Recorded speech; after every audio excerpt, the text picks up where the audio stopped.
Magandang umaga po sa inyong lahat. Isang mapagpalang araw mga kapatid sa pananampalataya. Muli tayo ay nagkita-kita dito sa ating online morning devotion. Ako po ay nagagalak sapagkat makapagbibigay tayo ng ilang minuto sa ating Panginoong Diyos para mapagbulay-bulayan ang kanyang salita. Tayo po muna ay sandaling manalangin.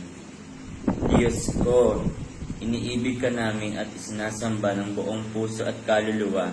Nagpapasalamat kami sa mga biyayang ibinigay mo sa amin, lalong-lalo na ang paglalang mo sa amin, ang biyayang ipinanganak kami na nakakilala sa iyo, at ang pagbibigay mo sa amin ng bagong buhay sa araw na ito.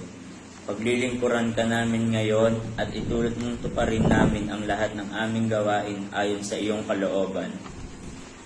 Punuin mo kami ng iyong mga biyaya at sampu ng aming mga mahal sa buhay. Amen. Bagyo, lindol, at pagputok ng bulkan. Bahagi ang mga ito ng realidad ng pagtira sa Pilipinas. Nasa typhoon belt ang Pilipinas. More than 20 typhoons ang dumadaan sa bansa every year. Kasama rin ang Pilipinas sa Ring of Fire sa basin ng Pacific Ocean kung saan nagaganap ang maraming lindol at pagputok ng bulkan. More than 23 active volcanoes ang matatagpuan sa ating bansa. Ang ating pong verse ngayong umagang ito ay matatagpuan sa aklat ng mga awit 46, 1-3. At ganito ang sinasabi. Ang Diyos ang ating lakas at kanlungan at handang saklolo kung may kaguluhan. Di dapat matakot, mundo'y mayanig man, kahit nasa dagat ang bundok, matangay, kahit mga galit, yaong karagatan, at ang mga burol mayanig, maggimbal. Natural disasters ang bagyo, lindol, tsunami, at pagputok ng bulkan, at malaki ang pinsalang dala nila. Nasaksihan din natin ito sa Typhoon Yolanda noong 2013 at pagputok ng Mount Pinatubo noong 1991. Marami na ring warning na ang itinalatha tungkol sa di umano'y darating na lindol na binansagang The Big One. Lulubog daw ang buong Maynila at libo-libo ang mamamatay. Maaaring gawin ng gobyerno ang lahat ng paghahanda para sa natural disasters. Maaaring ilang earthquake drill na ang ginagawa sa maraming barangay sa buong bansa. Pero kapag muling humagupit na ang isang super typhoon o kapag natuloy ang The Big One, ultimately wala sa kamay ng gobyerno, wala sa kamay ng simbahan, wala sa kamay ng pamilya o nino man ang sarili nating kaligtasan, kundi ang Diyos lang ang makakapagligtas sa atin. Tandaan po natin na hindi sinasabi sa mga awit 46 na magbibigay ang Diyos ng kanlungan o magpapadala ng saklolo sa panahon ng disaster, kundi ang Diyos mismo ang kanlungan, ang Diyos mismo ang saklolo, ang Diyos mismo ang kaligtasan. Ano po ang gusto kong sabihin ngayong umagang ito, mga kapatid? Kung tayo ay talagang nagtitiwala sa ating Panginoon at kung sinuulat natin sa Kanya ang buong buhay natin, tiyak na papatunayan niya sa iyo, sa atin na siya ang ating lakas, kanlungan, ipapakita niya sa atin na siya ang ating saklolo sa kahit na anong problema, gulo o disaster. Kaya hindi tayo dapat matakot kahit magunaw pa ang mundo.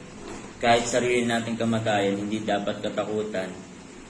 Ano man mangyari sa atin, pangako ng Diyos sa buhay na walang hanggan, kasama siya.